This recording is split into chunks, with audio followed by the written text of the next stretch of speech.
Hi mga kalakbiyahe! Kami nga pala ang ikalimang pangkat at ngayong araw ay dadalhin namin kayo sa isang lugar na tahimik, presko at nakaka-relax kahit na nasa loob pa rin ito ng syudad.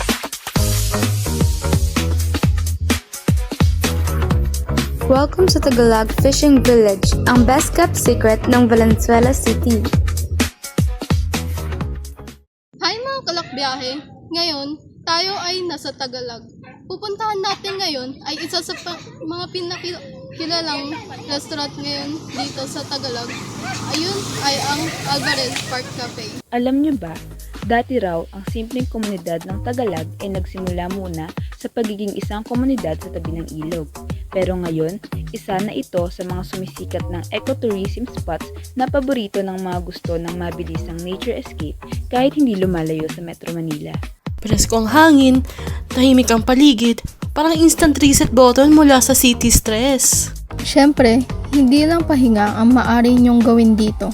Pwedeng mag-fishing, mag-bike, maglakad, jogging, mag-restaurant hopping, o simpleng tumambay lang habang pinapanood ang mga isdaan sa tabi-tabi at maging ang nakakabighaning bukang liwayway sa umaga o di kaya ang sunset sa hapon.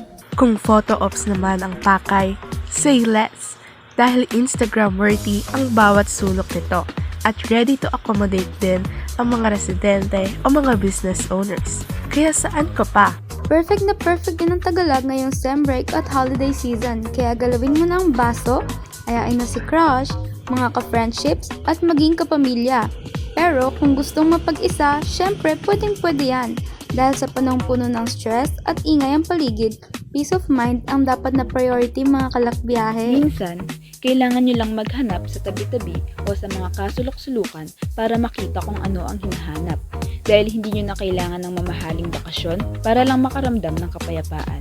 Minsan, sapat na yung mga ganitong lugar gaya ng Tagalog. Simple at hindi pa urbanized, tahimik pero refreshing ang overall vibes. Ito naman yung view pag lumabas tayo sa likod ng Alvarez. May boardwalk na lumulutang sa tubig na konektado sa iba pang restaurants. Ang galing diba? Ang ganda rin ng view dito. Perfect pang post sa FB at IG. Hindi mo aakalain na nasa Valenzuela pa rin kami. Hey mga kalakbiyahe, ako nga pala si Mika, and today, dadalhin namin kayo sa best kept secret. Once na makapunta kayo dito, talagang mapapawaw kayo like, not gonna lie, fur is the go! Kung pagod ka na sa city life, ito na ang nature healing na kailangan mo.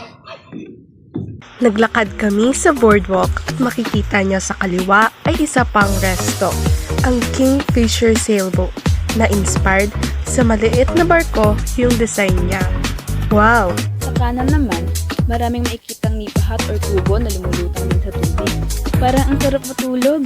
Kapag naglakad pa ng konti, may makikita kang malawak na fishing spot at isa pang restaurant na connected sa boardwalk.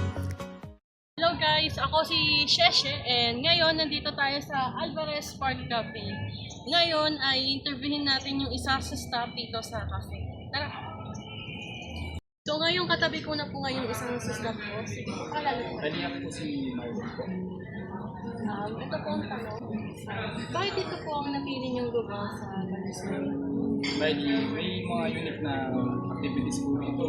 Like kayaking, water bike, and may combination din po sila ng Filipino cuisine and Chinese cuisine, and with Western cuisine po. Salamat po. Ang pangalawa po, kailan po ito pinili? Pwede year 2000. So parang 2020. 1,000 pesos. Tagal na rin po. Pwede magpa 5 years na rin. Kailan po yun? Pwede December pa. Malapit na po. Pangatlo po, ano po yung kakaiba dito sa cafe na sa tingin niya lagi pong kabalik-balikan? I think yung mga unique na pagkain na sinerve namin, mga palutos kayo po kami, ng crab, lapu-lapu, shoot, and yung mga drinks po namin. Coffees po, ice coffee, meron din po kami bago ngayon na tiramisu latte po. Salamat po. So kayo na po, nasagutan ni Kuya. Ang Tagalog Fishing Village ay paalala na hindi mo na kailangan pang lumayo para makaharap ng kapayapaan. Minsan, sapat na ang sariwang hangin, tahimik na tanawin, at mga ngiti ng mga tao para maramdaman mo ang tunay na pahinga. Hanggang sa muli!